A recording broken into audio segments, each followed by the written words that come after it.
What if you could be a superhero? Dave here from DC On Screen. If you love this show and you want to see it continue and thrive, please be sure to visit iTunes or Stitcher and leave us a 5-star written review. The process is faster than a speeding bullet. You don't even have to wear tights or a cape. I mean, you can, if you're into that kind of thing. No judgment. What's important is that you tell the world what you like about the show and why you think they should be listening too. It really does go a long way in helping our show grow and expand, pushing us into more people's eye and ear holes. That was a weird way to put that. By the way, leaving a 5-star written review gets you entered into a drawing to win a free DC trade paperback, DVD, or Blu-ray valued at $15 or less. 1 in 10 will win and will be chosen through a true number generator on random.org. Think of it as our version of that antiquated sexist moment where the superhero saves the girl and she gives him a little jaw sugar. Alright, begging is over. Time for a brand new episode of DC On Screen.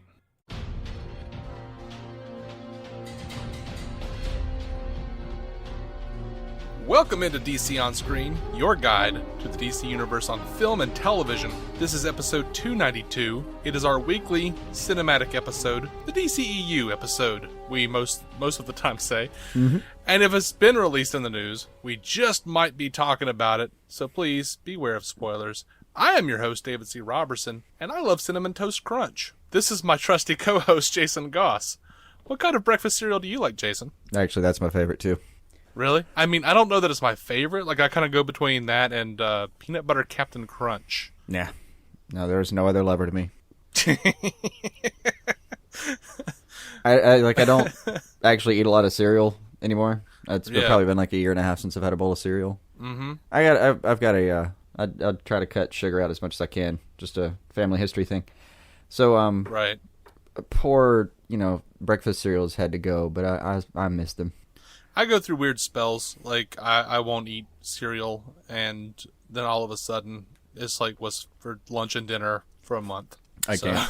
I have to be, I've got to be absolutely stalwart about it. If I grabbed one box, I'd slip back in. And I was doing so good to cut that out. It's a slippery slope, man. I know. Okay, so we got a ton of DCEU news to get to. Delightful story. A delightful story to start us out with. Apparently, John Peters was banned from the Man of Steel set by Christopher Nolan. That sounds great. And John Peters is the one telling the story, so I have no reason to disbelieve that part of it. Well, other than the fact that he is telling the story. Right. And, yeah, he's... he was talking to THR in a profile piece. And, if you don't know who John Peters is, this is the cat that Kevin Smith talks about, who didn't want Superman to fly. He didn't want him to wear that costume. This was Barbara Streisand's former lover / hairstylist, who wound up becoming a producer. And he's the one that really wanted the big giant spider for Superman Lives and wound up doing it on Wild Wild West. Right. Wanted Sean Penn to play Superman, etc., etc. Mm-hmm. So he's talking about he's boasting here about how he made like $10 to $15 million with one caveat, not to please go away. Essentially, he was banned, according to him, by Christopher Nolan from the Man of Steel set. He says, "My reputation scares these guys," not in the way you're probably thinking, buddy. He says, "I have 0.5% of the gross. Together they did," talking about Superman Returns and Man of Steel, "together they did more than $1 billion. He estimates that he made in the ballpark of $85 million between Superman Returns and Man of Steel. You said he has a 0.5? 7.5% of the gross. 7.5. How the hell did he get that? I don't know. He also, in the interview, talks about how he had an affair with Kim Basinger during the 89 Batman movie. By the way, my very rough math says he made about 11 and a quarter. That sounds probably closer, but yeah. But yeah. Basinger, though, huh? Peters says Kim had a husband who was abusive, and one day I grabbed him, and she connected with me because I protected her, and we became friends and ended up having a big affair. Michael Keaton had the eye for Kim Basinger. I remember he got mad at me when she and I hooked up. He felt rejected because he was the star. He's Batman. Yeah, I was a hairdresser who could talk to women. We lived together on the set. She helped me write the third act. Oh my. This is the most patently ridiculous story I've ever heard. That man is a breathing cartoon. I thought Nightmare. Sam Hamm and Warren Scarron wrote the script. I thought Tim Burton was in charge of some of this too. I don't remember. By the time Tom he's Peters. done, he was going to, he'll try to replace like Siegel and Schuster and be like, you know what, Superman was all my idea. Right. I know it says Michael Keaton played Batman, but I played Batman for about 75% of the film. It's all effects. It's all in post. Moving on to the Lego Batman movie, there's been a little bit of controversy. A couple of clips have been released that suggest that Batman has it real bad for Barbara Gordon in this movie. It's a fun new trend. A fun new trend. Thanks, Paul Dini. Yeah. It's so rare that I actually say that with sarcasm. But this time. All right, I'm going to go ahead and jump into the DCEU. You want to just get right to it and talk about how disappointed we are that David Goyer is going to be writing Green Lantern Corps with Justin Rhodes? Yeah, and there are mixed reports. I mean, we could have it wrong, theoretically, but there are mixed reports about how involved he's been in some of the properties that we cared about. Like, I don't care about The Forest. I don't even know that existed until I looked him up on IMDb. I don't give a damn. Right. But, everything with a cape. Now we're talking. So, yeah, I don't really know how much he had to do with it, and I don't really care. It just seems like at this point, I'd love to be proven wrong and given like a nice reason to trust him, but just not digging the choice. I mean, all I've really got up my sleeve is, you know what, he did somehow get Constantine, and I did like that. I mean, I say like love the ever living hell out of that. So yeah, but he was an EP on that. Who knows what his actual role was or how far it went. And, my big gripe is, if you look at his track listing, the Blade movies are serviceable. Some of them are pretty damn good. But, I mean, Blade 2, let's be honest, I like the best the thing about series that was... as a whole. I just kind of didn't care that much about it. So I just kind of, half enjoyed it. It was entertaining and moved on. I mean, it did a fine job into reinvigorating the comic book genre. Yeah. But, I mean, let's be honest, the best part about Blade 2 was Guillermo del Toro and his involvement, his director. Blade 3 was a dumpster fire, and the best thing about that was Ryan Reynolds. Right. I mean, Dark Knight was cool. It could be argued that there are some really cool things in that movie cinematically. Batman Begins was meh. It wasn't bad. Dark Knight Rises... I've never looked at Batman Begins and thought, it's a bad movie. But honestly, did not hold up. I don't have a problem with anyone who wants to tell me that, at least out of the DC universe, if someone wants to tell me Dark Knight's the best film, I can hear an argument for that. Yeah, me too. But Batman Begins did not hold up as well as I remembered it even holding up. When we went back and did our rewatch, I was like, oh, this dialogue is awful. Right. And it's the same problem. And Rises held up even worse. Yeah, and Goyer's dialogue is bad. And Goyer, I feel, and here's my biggest problem with Goyer, we'll skip past the Ghost Rider Spirit of Vengeance or whatever the hell that was, and the Puppet Master and all the weird shit that he made.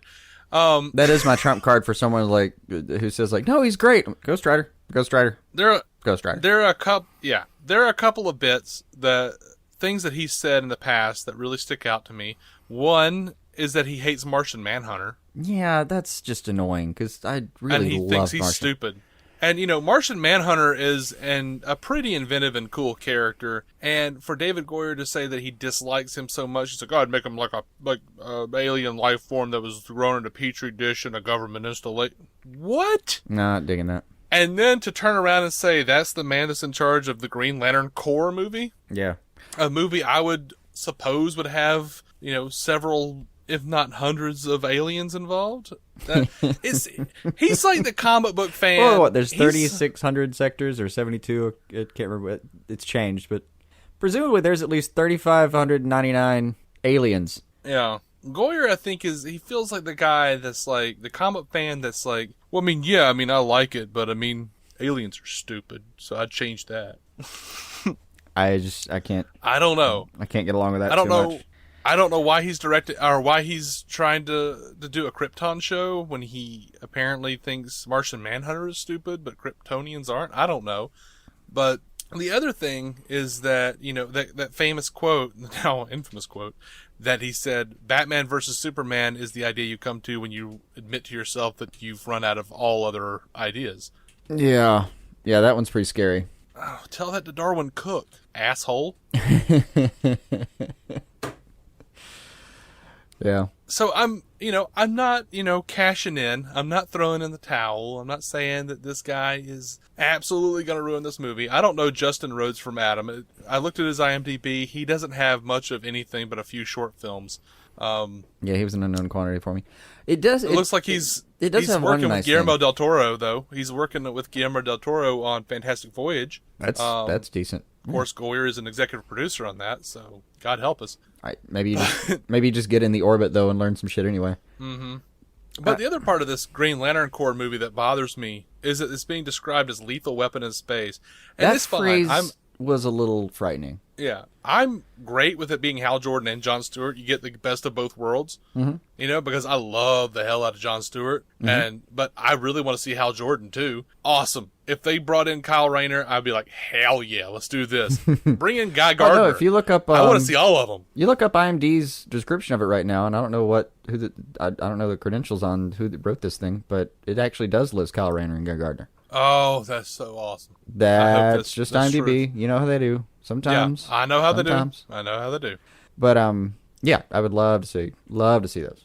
But yeah, and I do like the fact that you have both of them. Patently awful. It's just we'll see. Yeah.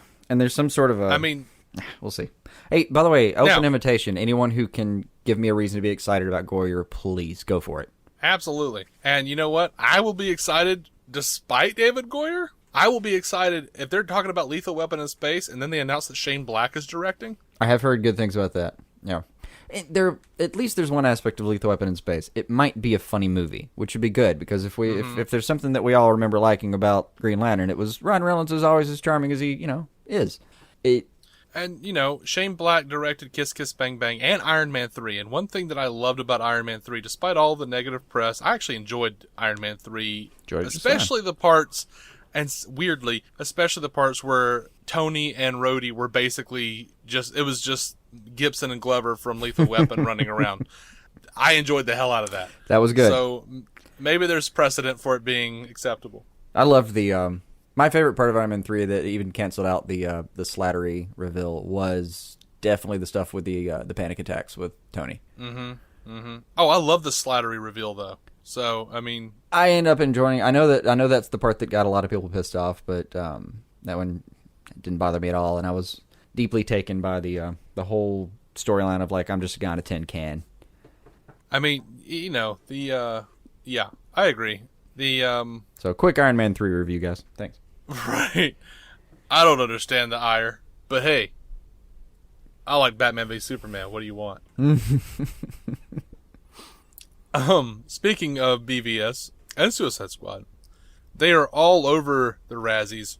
The Razzie Awards released their nominations, and I won't go deeply into it because we have a lot of news to talk about. And honestly, Tim over at the Suicide Squad cast did a phenomenal job of showcasing why the Razzies are bullshit. The shortened version is that the Razzies started out as a bunch of elitist losers shitting on the Oscars in some douchebag's living room. And it became a big publicity stunt, and anyone can vote on it. Seriously, if you have $40, you can become a voter for the Razzies. You don't even have to watch the damn movie. Any of the movies. Yeah.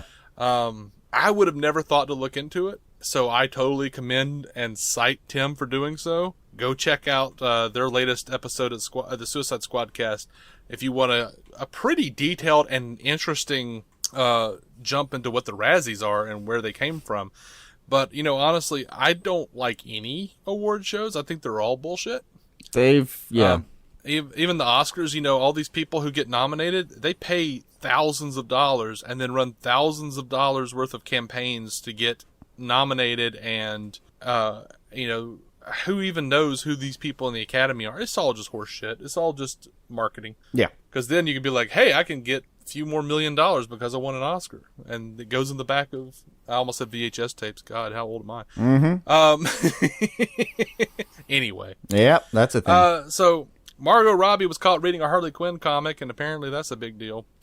Duh, she's playing Harley Quinn and she's doing an some EP. research. I mean, she's an EP on Gotham City Sirens, and she's playing the character. it should be news if she's not constantly caught with a Harley Quinn comic in her hand right now. Right? I wish there was a paparazzi assuring me that, they had a good editor. Yeah. So that we don't have another Suicide Squad or BVS mix up. Yeah. Like, can we not have a trailer house direct or edit the movie this time? That would be amazing. That would be good. Can we just maybe get all of the movie in the actual movie this time so I don't have to go buy the movie 4 times? Right? That'd be great. So there's been a lot of hubbub over Ben Affleck, whether he's directing the Batman or not. Just to put it to rest, he confirms he is directing the Batman. He says it on Jimmy Kimmel. Credible as it gets. He says, I'm going to direct the next Batman. We're working on it. It's one of those things that's really frustrating because with Live by Night, I don't know why he wants to say Live by Night. With Live by Night, it took me a year and a half to write it and get it ready, and I worked really hard. It's just no one gave a shit. No one was like, where's Live by Night? God, I keep doing that. No one was like, where's Live by Night? But with Batman, I keep getting, where's the fucking Batman? I'm like, whoa, I'm working. Give me a second. So he went on Jimmy Kimmel to politely express his frustration with Batman fans. And the can you hold your shit together for a few damn seconds attitude. It's completely understandable. And I've seen him, say something similar on E.T., I think. Yeah, I've heard a couple of similar quotes flying around. And, to be honest, like, Suicide Squad, yeah, definitely could have been better. And it probably would have been better if you had more than 6 weeks to get the script together. Absolutely. Oh, it definitely could have been better. So, on Cineplex, Affleck was talking about the difference between his Batman and previous Batmen that have been on screen. And he says, it's different in terms of tone and obviously just a different actor. I think the most profound difference is that I'm playing the part at an older age than those guys were when they played it. Mm-hmm. Maybe not Clooney, who knows. And it's about a guy who's had a long life of this experience, rather than someone who's just setting out on the journey to become this guy. He's older and wiser, I guess, and he was pretty pissed off in Batman v Superman. But now it's not about finding revenge in Justice League, it's about protecting the Earth. So the feel is different. In discussing the the tone shift, God, what's wrong with me? From BVS to Justice League, he says, Justice League, you probably saw the teaser that came out of Comic-Con. I thought it is nicely emblematic of the kind of minor tone shift and segue in storytelling. It's a little bit lighter, characters are a little bit more comfortable in themselves, so they can express a wider array of emotions, and there are just more people in it, so it's more fun. It's all of these different characters bumping up against each other, and the team dynamic offers a lot of dramatic possibility. Separately, he told USA Today, and I guess this was before he said, yeah, I am doing it. Mm-hmm. He told USA Today, I know what it's like to be in the suit. We'll have to modify the suit to make it a little bit easier to put on and take off. When you are in it, you can be sweating, crazy, and exhausted, do your part and walk away. But when you're a director, you can't walk away. You have to be there for everybody. Chief among the challenges of doing Batman will be finding a suit that's more comfortable. So he can literally stand there and do his job for 14, 16 hours a day. Mm-hmm. Mm-hmm. There's something nice in there, though, where, like, some people I'm sure would see this differently, but if it, like, the team dynamic versus a movie with 2 or 3 people kind of in it, you can almost spread your bets a little bit if you have a team dynamic. Like, maybe you didn't get Flash and Cyborg exactly right, but you've got how many other chances to get every other relationship with Cyborg just right? Like, yeah, you can really, like, hedge your bets a little bit here. Mm-hmm. That's not, if I ever, got to be in charge of any of these characters, that's something I would try to take comfort in right before the, immense amount of stress kicked in. Yeah. And speaking of before he made that announcement on Kimmel, he says, he was talking to USA Today, and he says, superhero movies get the level of attention that is nothing like any film I've done. You cast the 14th lead in these movies and the internet goes crazy. Yeah. I understand and embrace that. That's part of the pressure that comes with doing it. That's why I'm not going to do it unless I feel really confident about it. But when that day comes, and it has, should that day come, and it has, I'm sure that's going to be the most pressure. The most stress I've ever experienced in my professional life. There's no doubt. He was also talking to Hey You Guys about Live by Night, and he was talking about Justice League, and he says it was great, and there's a lot of changes and a lot of new stuff. There was a whole feeling of kind of rebirth, and there's an exciting group of actors, Ezra Miller and Jason Momoa and guys like that. So much fun. and Gal Gadot, who's great, and Henry Cavill. It was a lot of fun. He also talks about Sienna Miller, who has from Live by Night, who has openly stated that she would like to play Catwoman. And they asked if she would be a good Vicki Vale. And he says, she's perfect for anything. She could do anything. Vicki Vale's kind of bitchy. I think she's better for, well, we won't say that. So, okay. Hopefully Affleck is kind of getting around to the point of, like, because I heard him talking about, like, on a couple of interviews, how he was just complaining about how everything he says gets turned into clickbait. Yeah, just stop saying stuff, man. Just say I can't talk about it. It's okay. We understand. I understand. I do. I mean, but... And he's right, though. Like, being part of this, superhero movie process is absolutely annoying, and I apologize, but as a fan, I intend to change nothing. So I apologize and dig in. Well, also, if you're a reporter and you're interviewing Affleck, you're getting fired if you don't ask about that. You are required to ask a couple of questions about that, yeah. Yeah, so... Why didn't you ask about Batman? Up, dude. Just try to take it easy on the guy. Get the fuck out of my building. Right. Sorry, Mr. Carr. Yeah. So, exciting news with The Rock. And I always feel stupid saying that. I don't. The Rock. I grew up with it. It's good. I know. Dwayne The Rock Johnson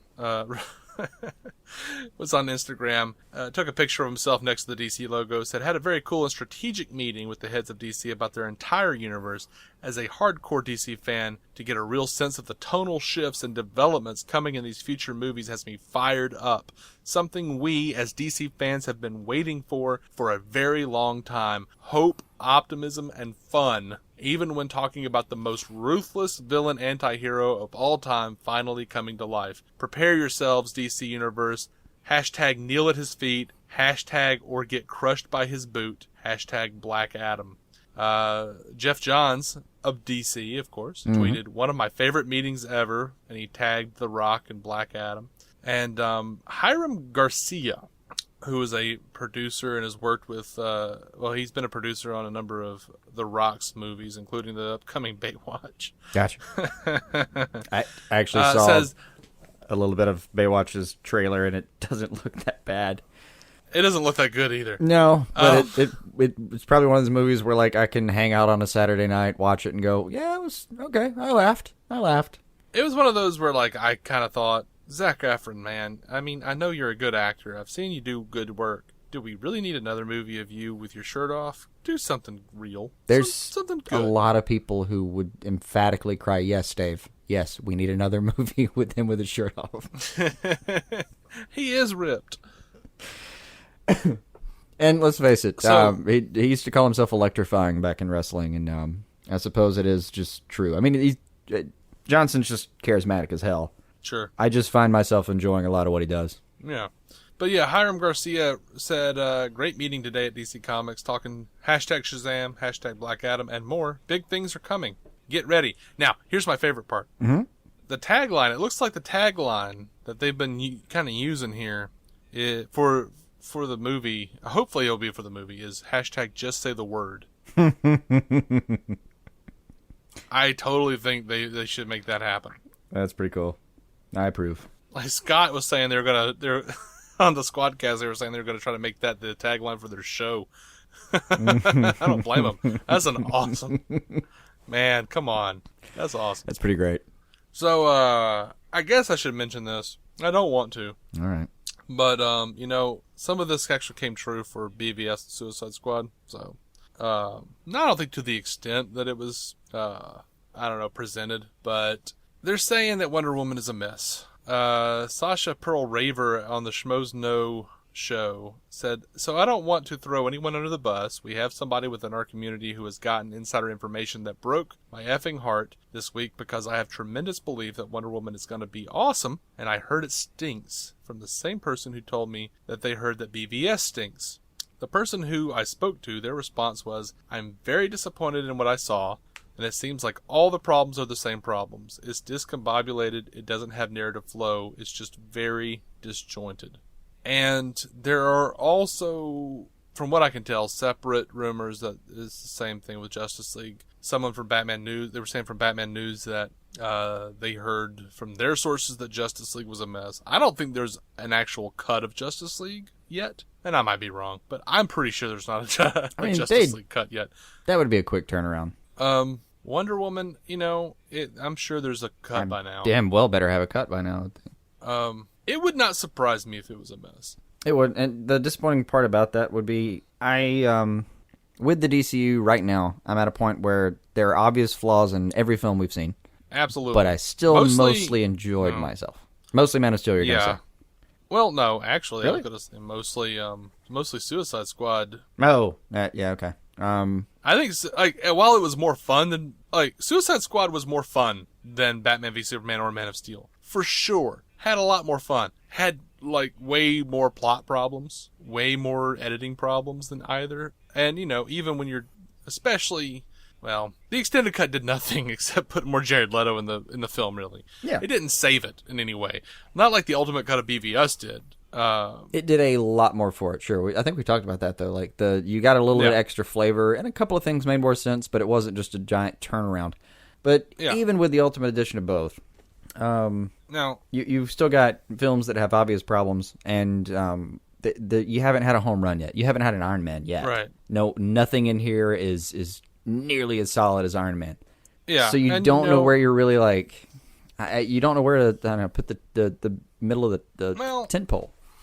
Bringing in Iron Man into it, though, at this point, as I've mentioned before, Marvel had Iron Man 2, and Incredible Hulk. Yeah. 2 of those were not very good. I know. It's now, me speaking personally, I liked all 3 of them, and I like Batman v Superman and Justice League. Suicide Squad. I even like Man of Steel. There was something off. In some of these movies, there's just something off for me, because I either know too much about the source material and think it should have been done a different way. Sure. Or, and just watching these things 1 or 2 times, you don't catch everything. If you don't sit and analyze it, you don't, necessarily, if you're looking to enjoy something, you don't see as many flaws. Yeah. Looking back, especially on the internet with all the videos that come out with they released everything wrong with Suicide Squad. There's a guy that released a video that was the art of editing or something, and he just broke down everything wrong with Suicide Squad, and I just sat there going, well, shit, I shouldn't have a podcast. I didn't catch any of this shit. I caught some of it, but not all of it. I've seen this show around. They're on my to-do list, but I haven't had time yet. Interesting as hell. I love watching that stuff, but there are obvious problems with what we have. But my main problem right now is we don't have a I don't have a problem with it being a darker tone. I just wish the darker tone had a real, a centrality to it that we haven't seen yet.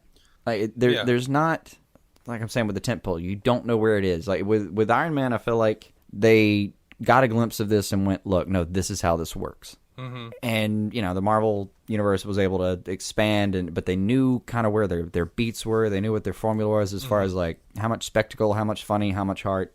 They had a good idea of it, and DC doesn't have that yet. And the reason I'm not so worried is I kind of have faith in the characters so much that it's delusional. Uh-huh. And I'm set on the idea that no, you can't ruin these characters. You're going to figure this out. Yeah. I may be wrong. And what's worrisome to me about the Wonder Woman and Justice League kind of scuttlebutt is after Wonder Woman, I've got faith right now. After Wonder Woman, if I walk out of that theater and go, she waited 75 years for this movie and they ruined it, I'm going to be deeply concerned. If I walk out of Justice League and think, you had how many heroes on screen and you fucked that up, I'm going to have to turn. I feel like that's the point where I've got to throw down the gauntlet and go, nope, WB, you're fucking shit. You have ruined my childhood. I still stand. I love Marvel, and I'm only bringing it up as you have because it's the only other game in town, guys. Right. I love Marvel. Well, Universal's going to try. Yeah. But let's be honest, Marvel's the only other game in town. Right. So I'm looking at more than probably. I love the Avengers. I love the first Avengers. Damn straight. But the editing is kind of shit. Because I know there's a whole subplot with Thor. There's stuff in there that doesn't add up. I have never. No one. And it's one of those minor things with that film where you're like, why couldn't you pick it up on the hill? What the hell? Someone give me the story. Right. It's like, he's like, I don't know, I can't pick it up. And then, like, a scene happens, and he comes back, he's like, the sun is setting. A couple hours went by, now you can pick it up. So you can see a vampire now? What's happening? Yeah, there's a I don't know vampire. what that's Cool. about. Gotcha. And, proceed. People, bitch about the disposable army and Suicide Squad. Well, hello, Avengers. I mean, and presumably the Kree were an actual race. They weren't just... I mean, yes, it's stupid that Enchantress had to kiss everybody to turn them into weird Power Ranger putties or whatever the hell they were. I'm just saying. I just assumed that was her being weird. There are issues with all of these movies. If you try to pretend there isn't, you're delusional. I enjoy all of them on some level, even Man of Steel, even for as much as I bitch about it. Sorry, even that Dark Knight that Rises, Jor-El I speech kind of enjoy about like sometimes. you'll be a symbol for him. It's just still a tear rolled down my eyes in the theater. I'm sitting there at the end of this movie going, "This is kind of weird." Absolutely, and I have never seen a comic book anything more perfect than Batman the Animated Series, and that includes the subsequent series in that line. The Batman and Robins and New Adventures and all that. I would say with Volume 4, what they call Volume 4, where it brings in Nightwing and Tim Drake and all those cats. Oh, it's a glorious time. I would say that was a step down, I think, from like the original Fox Kids Batman the Animated Series. Like, those were damn near perfect. Not perfect, but damn near perfect. They were. Anyway. It's it's the last thing I'll say about it. That's my summer plan, is going back through the entire animated catalog. Oh, Lord. But yeah, Wonder Woman, it would not be surprising to me if I fully expect, this is what I expect. I hope for better. I hope it's a cohesive film. I hope that the critics love it and that the fans love it. I fully expect, however, for the critics to bash it, the audiences to be divided on it, and for it to make a shit ton of money. The same as the others have. Yeah, so far, because like financially, their formula's fine. They don't give a fuck what people are saying. They're still spending their money. Well, no matter how you look at it, I think, because of all the strides Marvel has taken, everything the crazy success that Marvel has taken for like 10 years now, now people, this is what we're dealing with. People who were like 10 years old when the Marvel movie started are now writers and reviewers. They're critics. That's true. And for DC to come along and try to like usurp some replace of that power, their childhood memories. Yeah, screw that. Not sadly, that makes that puts us in a different a different generation where I came home from school to watch BTAS. So as an adult, I'm walking into the MCU and thinking, I mean, you're credible. I just still left my thing. Nothing wrong with you. Yeah. It's like, even though we love this shit enough to do a podcast about it, there's a part of ourselves that are like, who the shit cares? It's not Batman v Superman. I mean, sorry, Batman the Animated Series. Yeah. God, I'm gone. Like, BTAS was it. That's the best you can get. Yeah. There's not another version of this that we really fits the bill. Some of those episodes we absolutely have our high watermark. And what kills me is, like, you look at BVS's numbers on Rotten Tomatoes and Suicide Squad's, and then you go back and you look at like Batman 89, and Batman 89 has like a way higher score, and you're like, bullshit, that plot made like no sense. And wasn't true to the character at all, and was weird and kitschy and just like camp in the gritty direction. Yeah. And I love it, and it was like, it turned things around and sent things in a different direction, but it ain't right. Mm-mm. So yeah, I guess I have a little more, I feel like I have a little more, of an even keel on all of these movies. I don't know, maybe I'm crazy. So anyway, back to Wonder Woman. The people you were talking about, yeah, the younger version that's generationally, that's what they came up with, was the MCU kind of kicking ass. Yeah, that makes sense. Yeah. So yeah, Chris Pine was doing an interview with a French magazine. Studio Ciné Live is the translation for the magazine. And he says, he explains how Steve Trevor ends up on Themyscira. He says, I play a pilot who works for the Allies and spies on the Germans without their knowledge. Well, that's how spying works, buddy. My character... You never show up at your destination and go, hey, how are you? Hi, I'm a spy. How you doing? Spy day. May I borrow a camera? I forgot mine.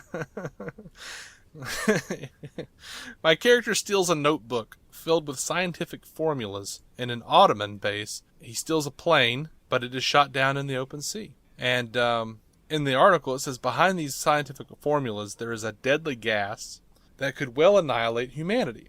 It turns out that it might interest Ares, the god of war.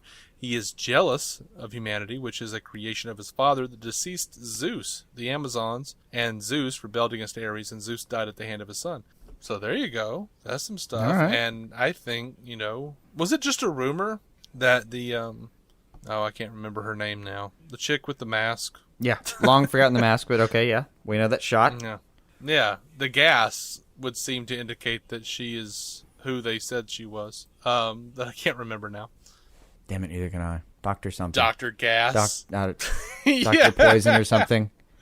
Yeah, I'll look it up Damn it, man. because we have a right. Or no, we don't have a right. We have an obligation to tell people. Absolutely no right. But yeah, we probably have an obligation.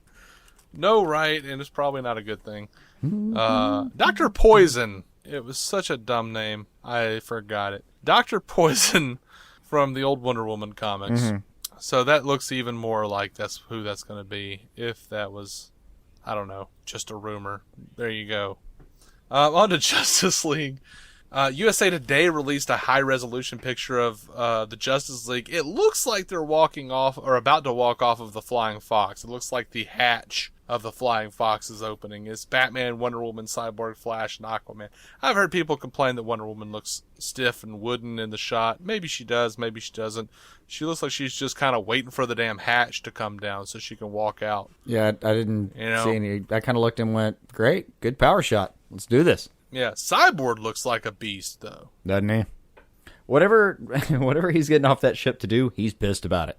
Yeah. Like, he's looked pissed in, like, every photo that I've seen, which is funny, because, like, in every animated film, from Lego and to Justice League Action and anything, he's always just, like, this happy-go-lucky. Teen Titans Go, just like, woo! Yeah. Yeah, like, yeah, we're gonna save the day, hooray! Let's go do it. And, woo. like, in this movie, he's just looked pissed about everything. But, hopefully not for the whole thing, because the tone is supposed to be lighter. Oh my god, you guys. Yeah. Like, we can't have a comic book movie that's dark. That means it's shit. It's complete terrible tripe. Anyway, I like dark movies. Sorry. I like lighthearted movies, but I like dark movies too. Yeah, they all have their place. So, anyway. So Snyder in the same USA Today article was talking about Justice League. He says, it was all about the filling out of this massive comic book pantheon with the biggest and coolest heroes we could. Talking about Wonder Woman's shift from BVS and Wonder Woman to Justice League, or actually from Wonder Woman to Justice League, not BVS. Mm-hmm. He says, humanity isn't always the most kind and awesome thing. It has its moments. It can be brutal. And her coming to terms with that dichotomy is what we come to learn about her. And in Justice League, she's fully evolved into someone who's embraced mankind, partly because of Superman's sacrifice. She's like, all right, I've got to pick it up. And that's cool. Mm-hmm. I like it. I dig it. I dig what he's saying. That's the thing. I dig all the stuff Snyder and all these people are saying about all of these things. It's just the execution is not as great sometimes. Again, we're back to after Justice League. I will yeah, possibly have to fry up a crow and chew a little bit. Well, look. Okay. I will be frying no crow. I enjoy Batman v Superman. For what it was, I enjoyed Suicide Squad. I didn't, it wasn't the hyped up thing that everyone acted like it was going to be. But at the same time, I was always sitting here going, in the back of my head at least, was going, what are they going to do with Suicide Squad? Like, that was a group that I didn't care that much about, even when, the Justice League did it. Justice League Unlimited did it. Mm-hmm. It's okay. Bringing in Harley Quinn saved the Suicide Squad for me. That's fair. And almost did on Arrow. They did. Yeah, right? So, I don't know. Maybe I'm just a cranky piece of shit anyway. As we have established, I'm not eating any crow. I mean, it has problems. All these things have problems. No, it's the crow of hope that I'll have to eat. What's weird is like the DC. I feel like the DC movies, for whatever reason, because of, I guess, it's weird. Because of Dark Knight and how good it was, people were completely unwilling to see how shitty Dark Knight Rises was. Yeah, that part's been confusing. Now they're trying to do it where it's like, oh, we're actually building a universe. And they're like, what, like Marvel? And everyone has been like, all like the normal problems from any movie or like any superhero movie, anything Marvel has done, and before. Like, these are standard problems that they have because they're trying to rush a thing out or something. The Thor movies weren't that good. They just weren't. I'm sorry. I don't give a shit about Natalie Portman. I don't ever want to see her again. Didn't care about her character one bit. You literally had a doctor playing the villain, and it was still kind of Yeah, I would much rather see Thor like eating a chicken leg or a turkey leg or some sort of beast leg of some sort, laying in bed next to Lady Sif. That would be way better to me than her. Like, I don't. Anyway.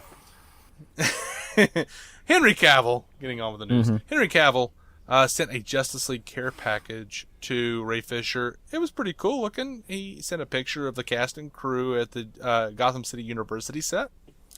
Of course, it's the same note that went with everybody else. It has been quite the battle shooting this movie, but I could imagine no better people to have struggled alongside.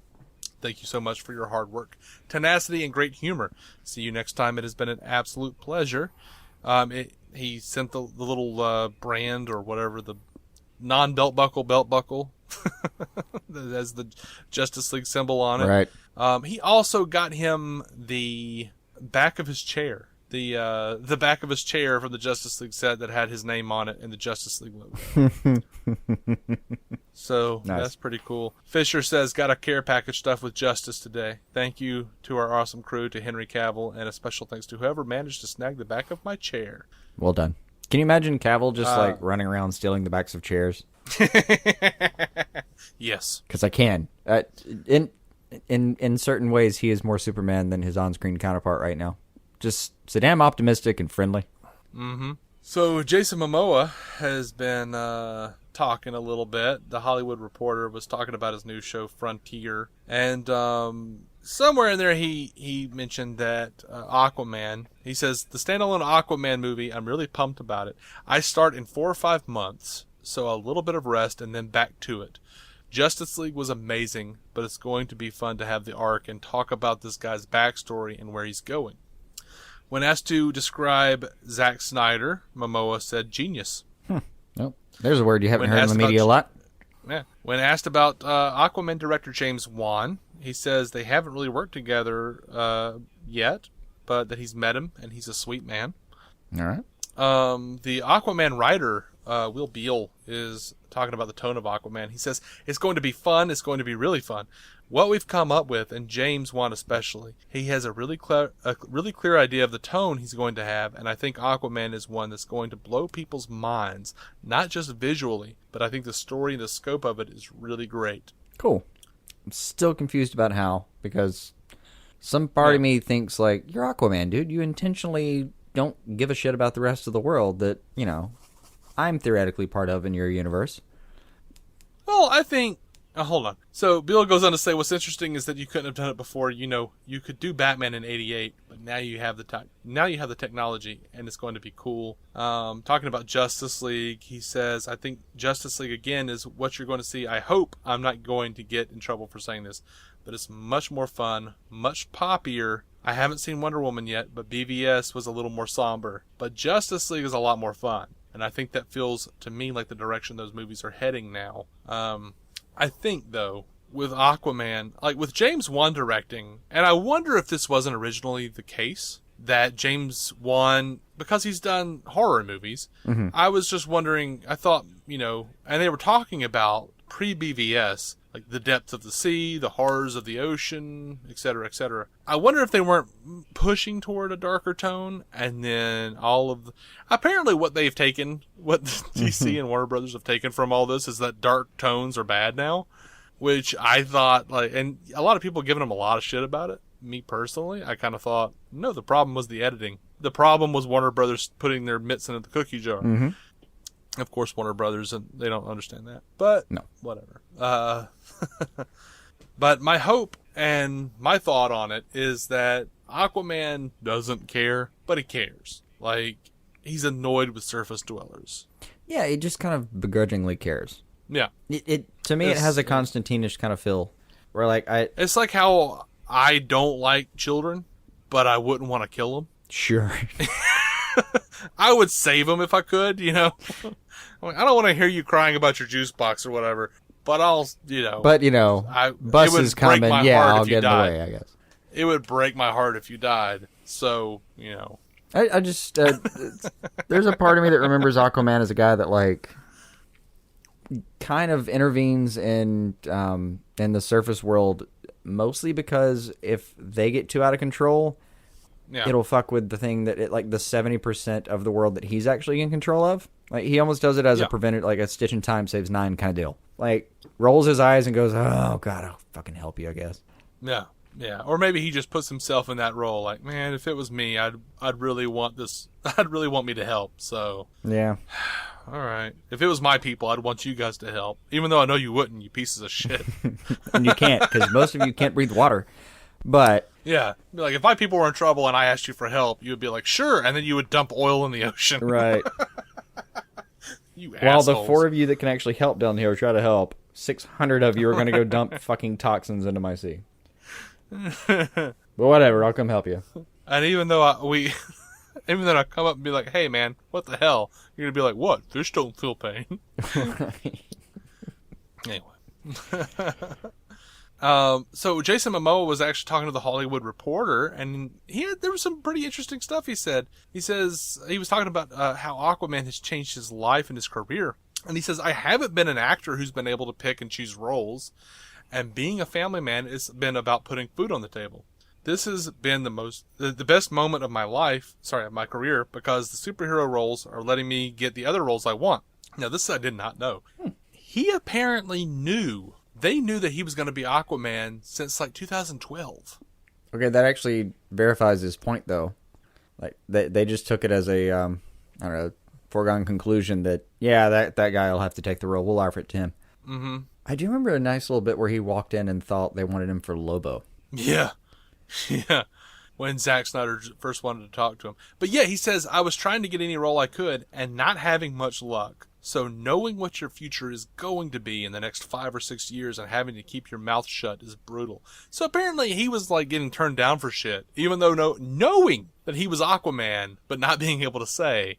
That is rough, man. And I have to say I would personally appreciate his quiet in that, because yeah, he's sacrificed some things for that. If that's how that went down, he could have sat there and said, "All right, you know, this whole DCEU is going to come out and make tons of money. Yeah, so I'm going to be part of the Justice League. Right. So this tiny film that you're just about to turn me down for, you may need to rethink that." Like, hey, I would really like to play, Bill Dobbs in Shaky Elbows. And I don't understand why you're turning me down, but just know this. You turned down Aquaman. In 5 years, I'm going to control 70% of the Earth. I just want you to know that. Yep. Good for him, though. That's faith. Yeah, right? So there was a bunch of news about this proposed Aquaman video game, and video games are generally what we do in the DC TV episodes. But here it's an Aquaman video game that's clearly going to be based on the Aquaman movies. Yeah. And an image of the Aquaman video game popped up online, and it appears to be a mobile game. And it's from iPix Entertainment, an independent game developer who has done Spiny Core and Nom Nom, Hobbyland, Free the Witch, and Vermilion Watch. But they were asked about it. They said that it is concept art for a potential video game. So nothing big on the horizon there. No. It's all potential. Yeah. Neat shot. Yeah. Really all it is for now. Yeah. The Argus site released a file on Slipknot or Christopher Weiss, and it just confirms that Keystone City is in existence in the DCEU. That's the big news. Yeah. The big Easter egg there? Yeah, a little Easter egg. Yeah. They released Everything Wrong with Suicide Squad. CinemaSins released Everything Wrong with Suicide Squad. I haven't got to watch, but I'm sure it's freaking great. And like, it is about 20 minutes long. It is about 20 minutes long, and for anyone who enjoyed it, you probably won't anymore. That's what they do. Between that and the guy that does the art of editing and shows you all the wrong editing techniques in Suicide Squad and all of the plot lines that didn't, which I was aware of a few of them, but I was like, well, it seemed like a thing that wasn't. Oh, okay. Yeah, it's rough. Mm-hmm. And that is all I have for the news. Surprisingly, it's all I have for the news on the DCEU side of things. We don't have any new reviews on iTunes or Stitcher. I don't understand why. Apparently people don't like free shit. Because if you give us a 5-star rate, maybe it's the 5-star. Maybe we just have listeners who have like a lot of integrity and are just like, you know what? I'd give them a 3-star or a 4-star review. I don't want to give them a 5-star review. I'll buy my own trade paperback, Blu-ray, or DVD set. Screw you guys. I'm not giving you a 5-star review because you guys are not worth it. And I understand that. And I respect you guys. Yeah, that's integrity. And I dig it. However, if you don't have integrity and you would like a free trade paperback, Blu-ray, or DVD set valued at $15 or less, I implore you, go over to iTunes or Stitcher, give us a 5-star written review, and we're going to read your review on the air. On the air. So-called air. And, well, there's wireless. On the wire. So I guess it's on the wire. Well, I guess it could be air. Sure. We're going to read it on the Electron. Right. And you get your choice of a $15 Blu-ray, DVD, or trade paperback. $15 or less. 1 in 10 win. So that's a thing that happens. We'd love you to be a part of it. And we're going to call it because we got a whole bunch of DCTV news and a whole DCTV news episode to talk about. So we are DC On Screen. You can find us in every episode at DCOnScreen.com. DC On Screen for Twitter and Facebook as well. We're proud members of the Giant Size Team Up Network. You know, the guy that started the Giant Size Team Up Network, the big boss, epic boss Charles McFall, they call him. Mm-hmm. I don't call him that because I have a problem with authority. Rock out of podcasting and all. Charles McFall. Charles McFall. He said that his version of church is DC On Screen. We're the weekly church he goes to. He said that on Facebook. It was weird. It made me feel weird. But I appreciate it. And proud in a weird way. Yeah. Giant Size Team Up Network for all these awesome shows like the Marvel Cinematic Universe podcast, Breaking the Panel, Panel by Panel, a lot of panel shows on that network. Mm-hmm. Booze and Phasers. We're talking about comics, in all fairness. Yeah, comics, sci-fi. Boozers and phasers. None of us were liked in school. This is where we all get together. And now that's the end thing. That's my, undeniable proof that the Bible is correct. It says the meek shall inherit the earth. Mm-hmm. But anyway.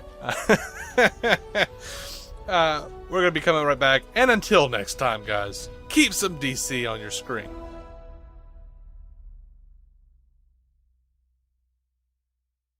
Selling your car to Carvana is as easy as... As easy as pie? Sure. All you have to do is enter your license plate or VIN. As easy as a stroll in the park.